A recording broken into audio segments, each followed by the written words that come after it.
I'm Sarah Bronin, the chair of the U.S. Advisory Council on Historic Preservation, beaming into you from downtown Chicago on a beautiful summer day.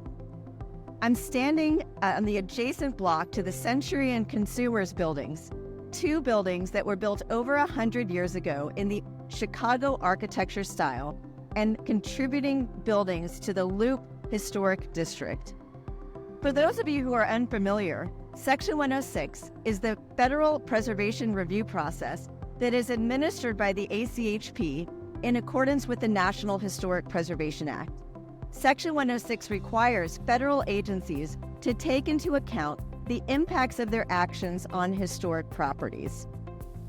Over the last several years, the General Services Administration, along with their clients, the federal courts, and the U.S. Marshals, conducted a review pursuant to Section 106 about these two buildings and what to do with them.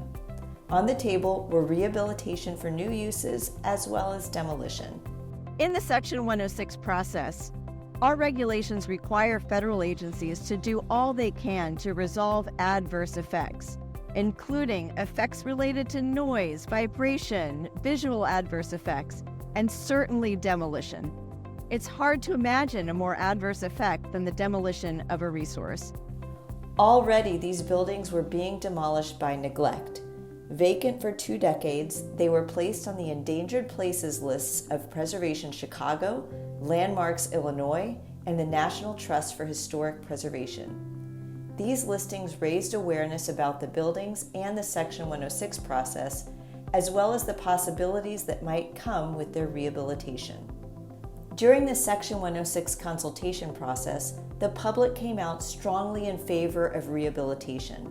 They also identified many potential uses for the buildings, from veterans housing to archival storage. I was happy to engage with their ideas in my role as chair and to watch the Section 106 process play out. We're supposed to encourage federal agencies to take into account public input in making their decisions.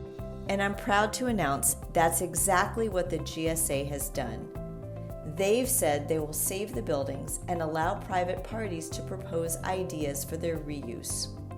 I'm grateful to GSA leadership, to ACHP and State Historic Preservation Office staff, and to the consulting parties. And I'm looking forward to seeing these buildings reused in the years to come, because Chicago deserves so much more than an empty lot.